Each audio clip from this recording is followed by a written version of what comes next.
اللہ علیہ وسلم کے دیوانوں، جب راستے کے علم نے ہمیں نقصان سے بچا لیا تو ایسے ہی کون سے گناہ کا نقصان کیا ہے، کون سے فعل کا نقصان کیا ہے، اس کا علم بھی ہر مسلمان کو ہونا ضروری ہے، کیونکہ جب وہ ہمیں معلوم ہوگا کہ ہم یہ گناہ کریں گے تو اس کا نقصان یہ ہوگا، ہم یہ گناہ کریں گے تو اس کا نقصان یہ ہوگا، تو یقیناً ہم اس سے بھی اپنے آپ کو بچانے کی کوشش کریں گے۔ جیسے یہ بات پتہ چل جائے کہ یار سرد چیز کھا لو تو زکام ہو سکتا ہے، یہ کرو تو بخار ہو سکتا ہے، ایسا کرو تو فالج ہو سکتا ہے، ایسا کرو تو بلڈ پریشر بڑھ سکتا ہے، یعنی آپ کو غذاؤں کا علم آیا تو آپ نے اپنے آپ کو بیماری سے بچا لیا، غذاؤں کے علم نے آپ کو بیماری سے بچایا، راستے کے علم نے آپ کو نقصان سے بچایا، تو ایسے ہی جب آپ علم دین حاصل کرتے ہیں تو وہ آپ کو جہنم سے بچا دیتا ہے۔ یعنی اندازہ فرمائے علم کی کتنی برکتیں ہیں، اس لیے اللہ ارشاد فرماتا ہے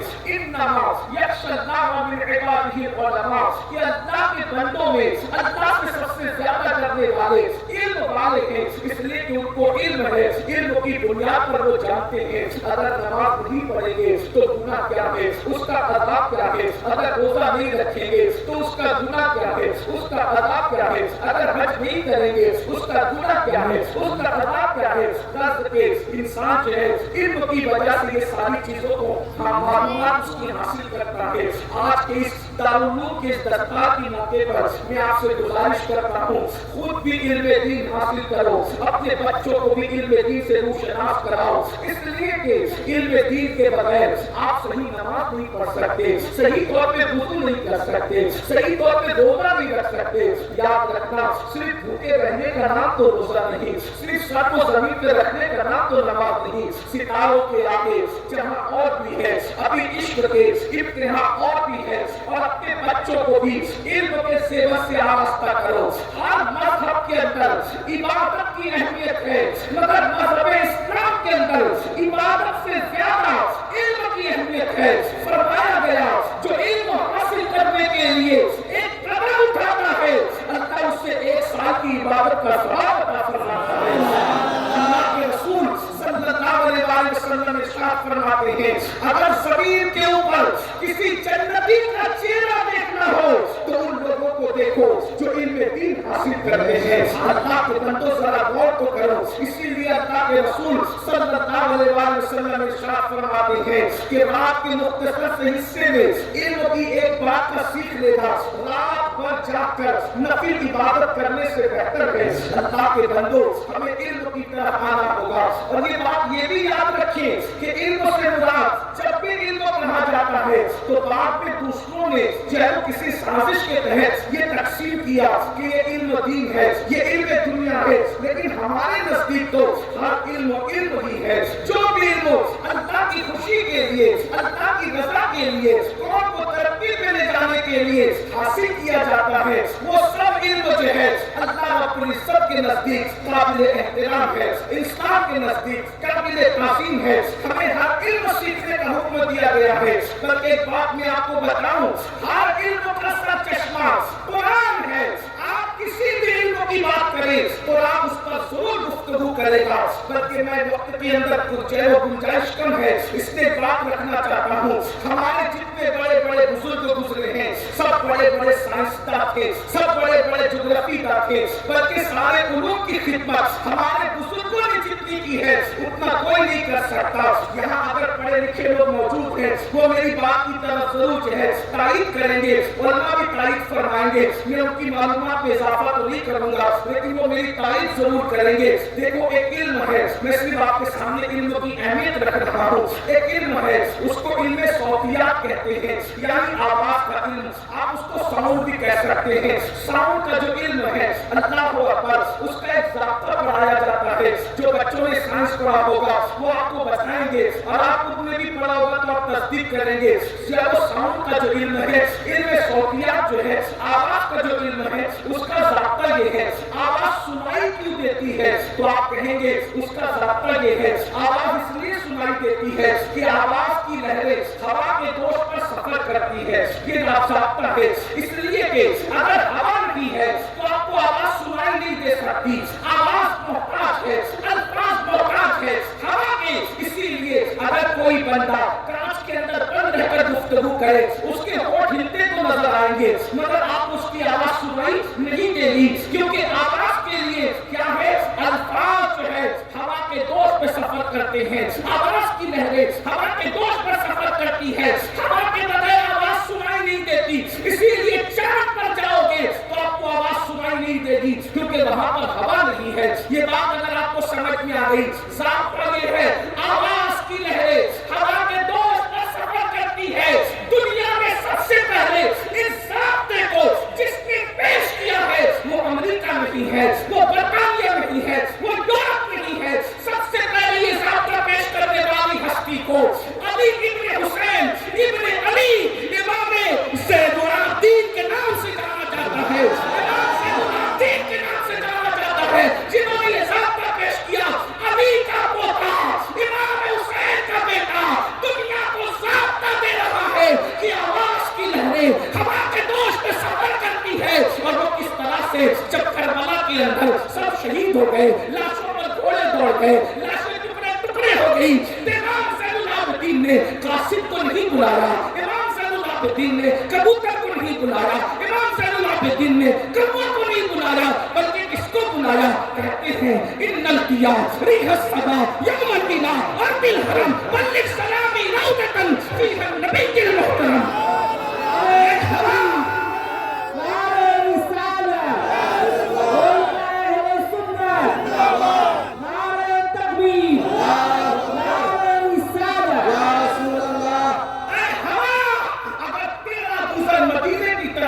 تو میرے نانا جان محمد رسول اللہ کو میرا سلام پیش کریں۔ کہ پیغام جو آواز کا پہنچاتا ہے وہ کام کس کا ہے؟ وہ ہوا کا کام ہے۔ اس طریقے سے بے شمار باتیں ہو سکتی ہے، تو میں آپ سے یہ گزارش کرنا چاہتا ہوں علم پہ محنت کرو، کیونکہ عبادت سے پہلے جو حکم آیا وہ علم کا ہے۔ اللہ نے اپنے محبوب پر جو پہلی آیت نازل فرمائی اقرا بسم ربک الذی خلق، پڑھیے اپنے رب کے نام سے۔ ہمارے یہاں پہلے پڑھنے کا حکم ہے۔ اللہ کے رسول صلی اللہ علیہ وآلہ وسلم نے فرمایا انما بعثت معلما، کہ میں معلم بنا کر بھیجا گیا ہوں، لیکن آج ہم آپ سے شکایت کرتے ہیں، میں بات پھیلانے کی بجائے سمیٹ کر چل رہا ہوں، ہم آپ سے شکایت کرتے ہیں ہم اپنے بچوں کو پڑھاتے نہیں ہیں، ہم اپنے بچوں کو تعلیم نہیں دیتے، تو ہم کیا کہتے ہیں؟ مولانا تعلیم بہت مہنگی ہو گئی، کیا کہتے ہیں؟ تعلیم بہت مہنگی ہو گئی۔ میں آپ سے پوچھتا ہوں میرے بھائیوں، اپنی بہنوں سے بھی پوچھتا ہوں، کیا کپڑے مہنگے نہیں ہوئے؟ کیا شکر مہنگی نہیں ہوئی؟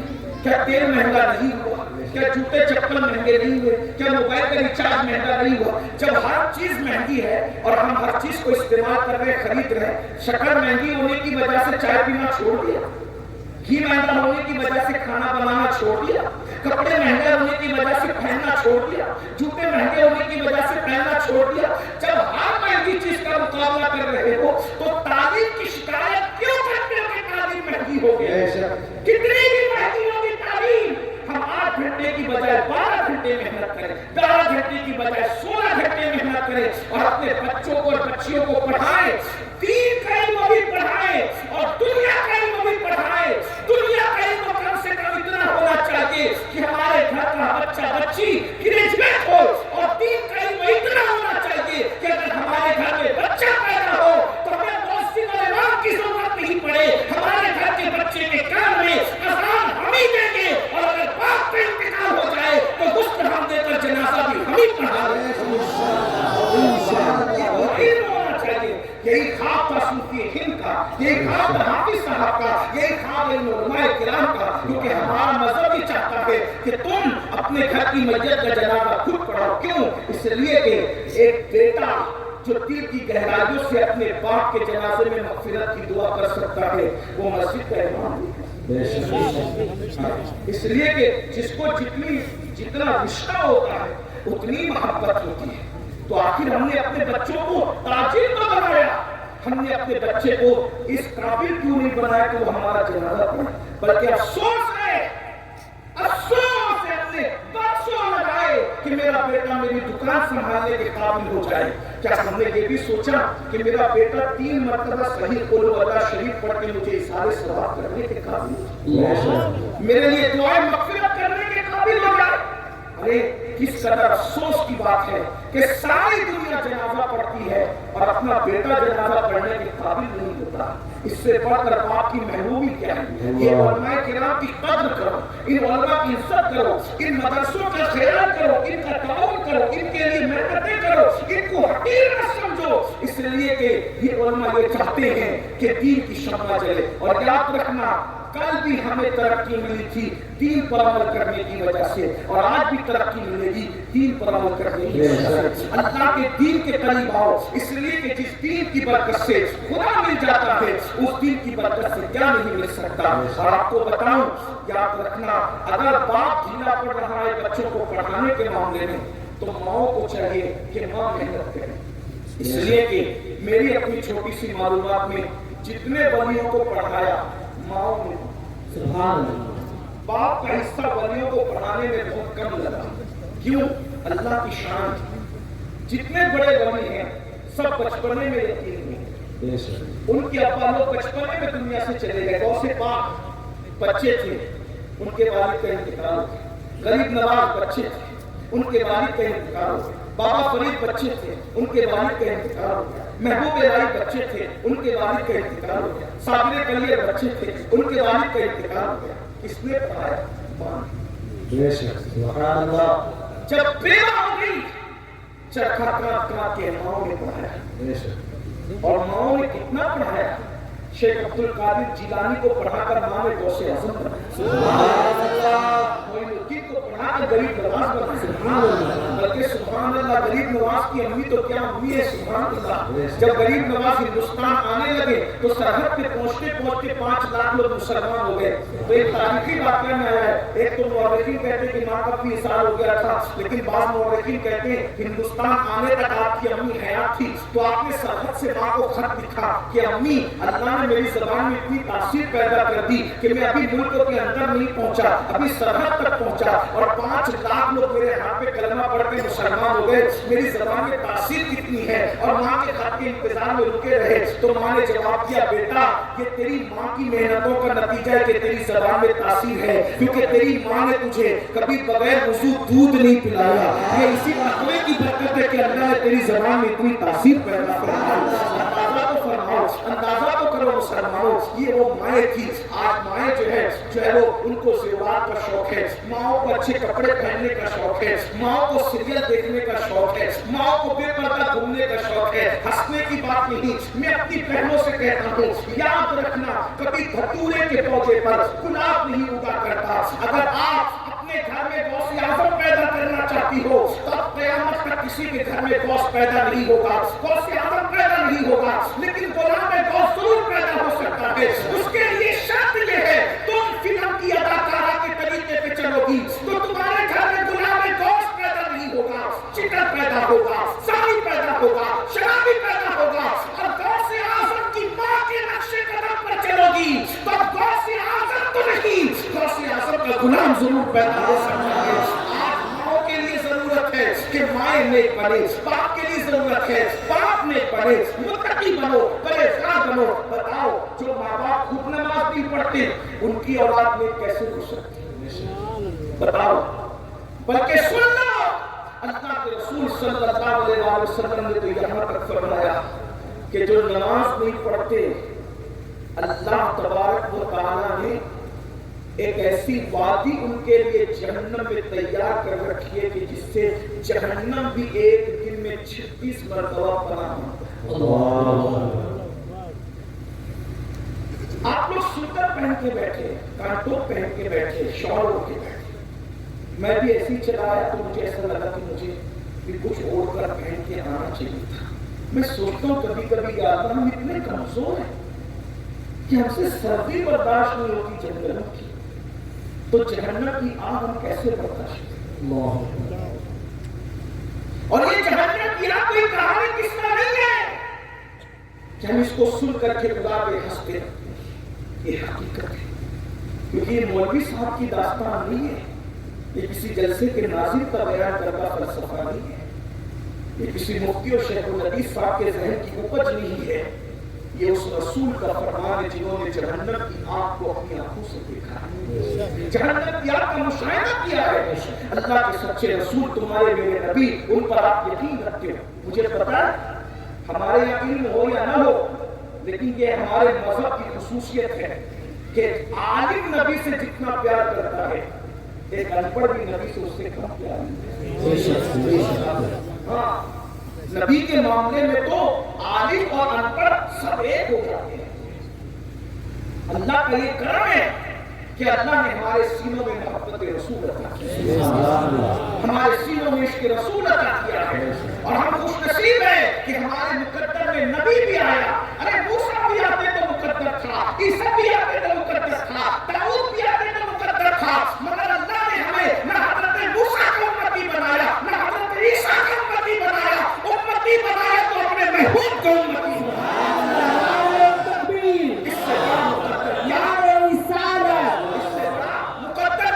ایک عزیز نے میرے سامنے کہا کہ فلاں تو مقدر کا سکندر ہے، میں نے کہا چپ، کیا بتتا ہے مقدر کا سکندر اور مقدر کیا اور سکندر کیا؟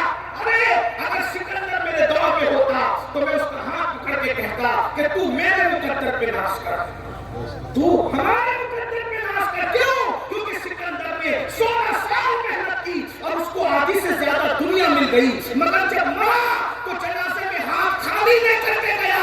ہمیں دیکھو، اس کو 16 سال کی محنت کے بعد آدھی دنیا ملتی ہے اور ہمیں بغیر محنت کے خدا کا محبوب آمینہ کا لال مل جاتا ہے۔ وہ جا رہا ہے تو جنازے میں خالی ہاتھ جا رہا ہے، اور ہم جائیں گے تو جنازے میں دامن مصطفیٰ لے کر کے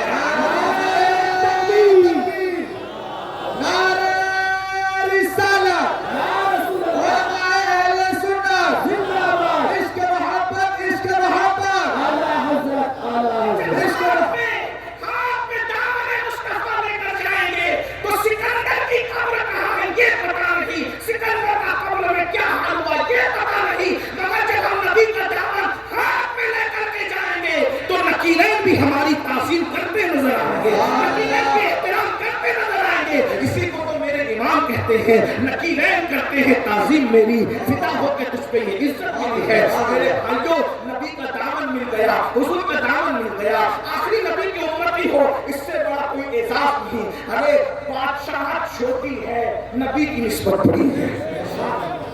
حضور مفتی اعظم کہا کرتے تھے، مجھے ہاتھ آئے اگر تاج شاہی، مجھے ہاتھ آئے اگر تاج شاہی، تیری کفش پا پر نثار کروں، تیری کفش پا پر نثار کروں میں، اور تیرے نام پر سر کو قربان کر کے تیرے سر سے صدقہ اتارا کروں میں۔ یہ جان کیا ہے اگر ہو کروڑو، تیرے نام پر سب کو وارا کروں میں۔ میرا دین و ایمان فرشتے جو پوچھے تمہاری ہی جانب اشارہ کروں میں۔ اللہ کے بندو، نسبت رسول بڑی چیز ہے، نبی کی نسبت تو مل گئی، اس کا لحاظ کرو۔ وہی رسول فرماتے ہیں صلی اللہ علیہ وسلم کہ جہنم میں ایک وادی ہے، حضور کی بات پہ اگر یقین ہے تو دل کے کانوں سے سن لو۔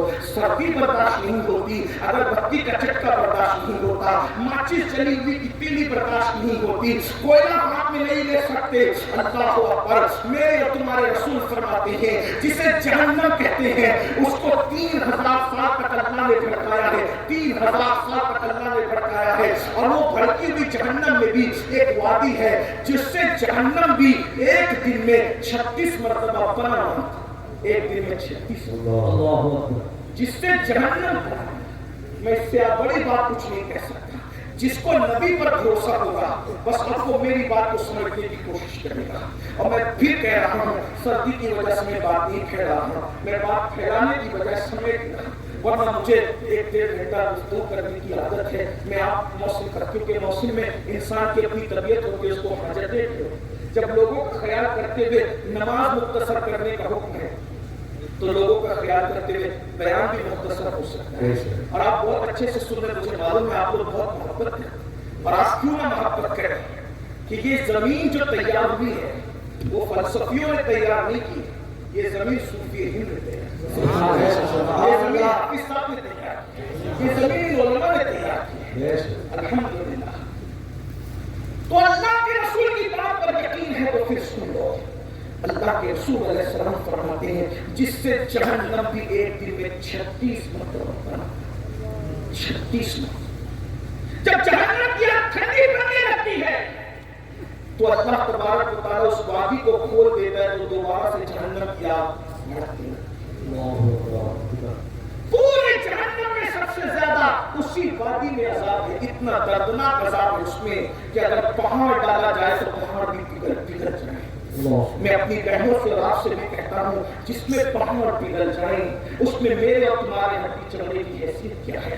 جس میں پہاڑ پگھل جائیں اس میں ہمارے چھوٹے سے نازک وجود کی حیثیت کیا ہے؟ صحابہ کو آقا کی بات پر یقین تھا، سچے نبی سے انہوں نے پوچھ لیا یا رسول اللہ جس وادی سے جہنم بھی ایک دن میں 36 مرتبہ پناہ مانگتا ہے، جس وادی کی وجہ سے جہنم بھی بھڑکتا ہے، جس وادی کے اندر پہاڑ بھی پگھل جائیں گے، اس میں کس کو ڈالا جائے گا؟ اس کو کس کا ٹھکانہ ہے؟ میرے آقا فرماتے ہیں 3 لوگوں کو اس میں ڈالیں، 3 لوگ۔ نمبر 1 سب سے پہلا کم نصیب جو اس میں جائے گا وہ جھوٹی قسم کھانے والا۔ جو لوگ جھوٹی قسم کھانے، آج قسم کھانا کوئی عیب نہیں، لوگ قسم کھاتے بات قسم سے سچی قسم بھی مت کھایا کرو، جھوٹی تو بہت دور۔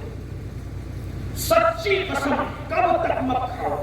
جب تک تمہاری جان پہ بن رہے، جب تک تمہاری عزت پہ بن رہا ہے، جب تک تمہارا مال خطرے میں نہیں پڑے، سچی قسم بھی مت کھانا، کیونکہ بات پر سچی قسم کھانے سے بھی یہ ہوتا ہے کہ اللہ تمہاری روزی سے برکت اٹھائے۔ سچی قسموں کے کھانے سے بعض قسم کا عادی ہو جاتا ہے، اللہ اس کی روزی سے برکت اٹھائے۔ بہنوں سے بھی کہتا ہوں قسم سے بچو، اللہ پاک کا ارشاد ہے کہ میرے نام کو قسموں کا نشانہ نہ بناؤ۔ مجھے حیرت ہے، دکھ ہے کہ ہم قرآن پڑھنے کے لیے تو ہاتھ میں نہیں لیتے، میاں بیوی کا جھگڑا ہوتا ہے تو بولتے اٹھا قرآن قسم کے لیے آیا تھا، دوست میں جھگڑا ہوتا ہے تو بولتے اٹھاؤ قرآن کو کیا سمجھائے؟ قرآن کیا ہے؟ ارے یہ قرآن کی عظمت ہے کہ یہ قرآن اللہ ارشاد فرماتا ہے لو انزلنا هذا القرآن على جبل لرأيته خاشعا متصدعا من خشية الله، اگر اس قرآن کو ہم کسی پہاڑ پہ نازل کرتے تو پہاڑ ریزہ ہو جاتا۔ کسی پہاڑ میں ہمت نہیں کہ قرآن کے بارے کو اٹھا سکے، کوئی پہاڑ دنیا کا ہمالیہ ہو، احد ہو، کوئی پہاڑ بڑے سے بڑا وہ اللہ کے کلام کی ہیبت کو اٹھا نہیں سکتا۔ اگر اس کو کوئی اٹھا سکتا تھا تو پہاڑوں سے زیادہ ہمت والا مصطفیٰ جان رحمت کا سینہ تھا جس نے قرآن کے بعد اٹھایا۔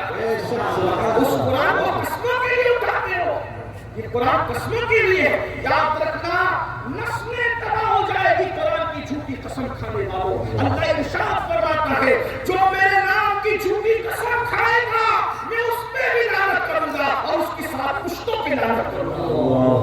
اس لیے قسموں سے بچو، آج سے پہلے قسم کھائیے تو توبہ کرو اور جھوٹی قسم تو بالکل مت کھاؤ، اس لیے کہ نئی قسم کھائیں کون کیا کر رہے ہیں؟ بتاؤ کون کیا کر رہے؟ کون کیا کر رہے؟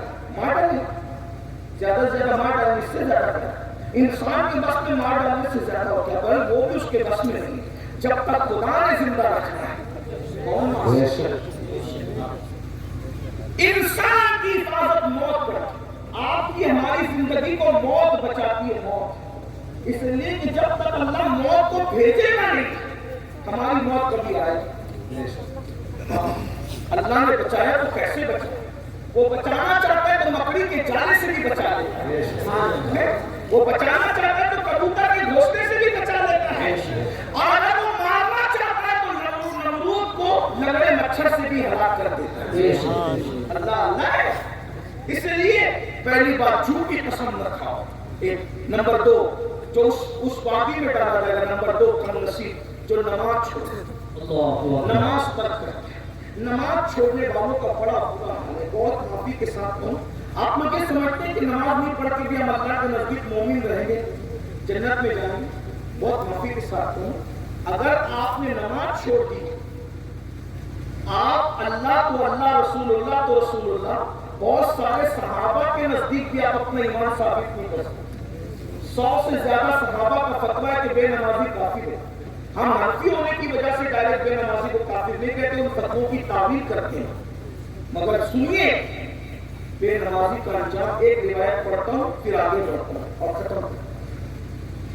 رسول اللہ کے دور میں آقا اسلام کا ظاہری ہو. ویسے تو ہر دور حضور ہی کا دور، ہر دور حضور کا. یہ فرمایا محبوبہ زمانے سارے تیرے ہیں، فرش والے عرش والے دیوانے سارے تیرے. سبحان اللہ. ہر دور نہیں کا دور، ہر زمانہ انہیں کا زمانہ. لیکن یہ اس زمانے کی بات ہو رہی جس زمانے میں اللہ کے رسول ظاہری طور پر دنیا میں موجود تھے.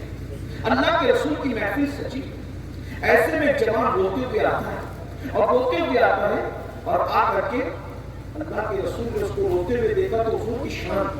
حضور کسی کو روتا نہیں دیکھ سکتے تھے. حضور رونے پہ بہت جلدی بے چین اور بے قرار ہو جاتے تھے. اس جوان سے پوچھا اے جوان تو کیوں رو رہا ہے، تیرے رونے کی وجہ کیا ہے؟ وہ جوان کہتا ہے یا رسول اللہ میرے ابا کا انتقال ہو گیا. ہم دیہات میں رہتے ہیں، نہ کوئی نہلانے والا ہے، نہ کوئی کفن پہنانے والا ہے، نہ کوئی جنازہ پڑھنے کا. ہم دیہات میں دیہاتی لوگ ہیں، نہ نہلانے والا، نہ کفن پہنانے والا، نہ جنازہ پڑھنے. میرا ابا مر گیا. اللہ کے رسول نے فرمایا، کریم آقا کا کرم دیکھا. میرے آقا فرماتے ابو بکر اٹھو، عمر اٹھو، تم دونوں جاؤ، نہلاؤ، کفن پہناؤ، جنازہ پڑھو. سبحان اللہ. کیا نصیب، کیا نصیب، کیا نصیب. سیدنا صدیق اکبر، سیدنا فاروق اعظم. ارے یہ صدیق اکبر کون ہے؟ جو غوث اعظم کبھی غوث سے اسے ابو بکر صدیق کہتے ہیں. لوگ صحابہ کو اس اعتبار سے نہیں دیتے. اگرچہ اصطلاح میں جس کو صحابی کہہ دیا گیا اس سے بڑا مرتبہ پھر انبیاء کے بعد کسی کا ہو بھی نہیں سکتا. لیکن ہم اس اعتبار سے دیکھتے ہیں کہ یہ صدیق اکبر غوث اعظم کے بھی غوث ہے، غریب نواز کے بھی غریب نواز ہے. یہ وہ لوگ ہیں. اللہ کے رسول فرماتے ابو بکر عمر جاؤ، اس کو نہلاؤ، کفن پہناؤ، اس کے جنازے میں شرکت کرو. دونوں گئے. جیسی گئے تو میت پڑی ہوئی تھی.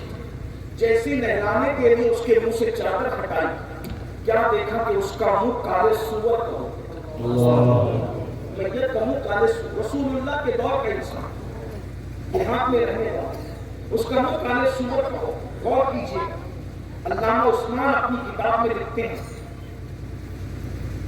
کہ اس کا منہ جب کالے سور، ظاہر سی بات ہے میت کا منہ کالے سور کا ہو جائے کیا ہوگا.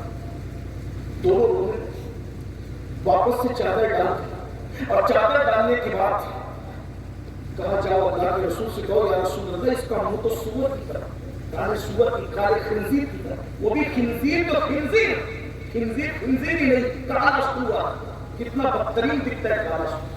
بلکہ بار بار نام لوں تو آپ کو گھن بھی آئے گی، ہے نا. سور کا نام لینے سے گھن آئے گی، لیکن کام کو کرنے کی قبر میں سور بن جائے. برا نہیں مانا، میں غصے میں نہیں کر رہا ہوں، میں حدیث سنا رہا ہوں آپ کو. اپنی بہنوں کو بھی اور آپ کو بھی ذرا ہوش کے ناخن لو. زندگی صرف کھانے پینے اور سونے کا نام نہیں. مسلمان صرف گوشت کو انڈا مچھلی کھا کر مسلمان نہیں ہوتا. صبح کسی دو رکعت پڑھ کے کوئی پورا مسلمان نہیں ہوتا. صرف ناموں سے کوئی مسلمان نہیں ہوتا. صرف جلسوں کے اندر نبی کے نام پہ جان دینے کی بات کر لینے سے کوئی مسلمان نہیں ہوتا. حقیقتیں اور ہے، شاعری کی دنیا اور ہے، ناموں کی دنیا اور ہے، حقیقتوں کی دنیا اور ہے. حضرت صدیق اکبر نے اس نوجوان سے کہا کہ جاؤ اللہ کے رسول سے کہو کہ اس کا منہ تو کالے سور کی طرح ہو گیا، کالے خنزیر کی طرح ہو گیا. کیسے نہلائے، کیسے کفن پہنائے، کیسے جنازہ پڑھے. اللہ کے رسول خود تشریف صحابہ کے ساتھ حضور نے اس کا منہ دیکھا کالے سور کی طرح. دعا کہ اللہ اس کا منہ ٹھیک کرے، اس کا منہ ٹھیک ہو. سبحان اللہ. پھر اس کو نہلایا گیا، کفن پہنایا گیا اور جنازہ پڑھنی ہے. تو کسی نے چپکے سے کہا پہلے تو اس کا منہ سور کی طرح ہو گیا تھا، اب ذرا دیکھو تو کیا حال ہے. حضور کی دعا پہ منہ ٹھیک ہو گیا تھا، اب ذرا دیکھو کیا حال ہے. جب نماز جنازہ کے بعد کفن ہٹایا گیا تو دیکھا تو اس کا منہ پھر سے کالے سور کی طرح. سب بہت رونے لگے. صحابہ کرام نے پوچھا یا رسول اللہ اس کا منہ بار بار کالے سور کی طرح کیوں ہو جاتا ہے، اس کا منہ بار بار کالے خنزیر کی طرح کیوں ہو جاتا ہے. تو میرے آقا نے خود جواب دینے کی بجائے اس کے بیٹے کو بلایا. فرمایا سچ بتا تیرا باپ کرتا کیا تھا، کیونکہ میرا اللہ کسی پہ ظلم نہیں کرتا. میرا اللہ ظلم سے پاک ہے، میرا اللہ رحیم ہے، میرا اللہ کریم ہے. آخر تیرے باپ کو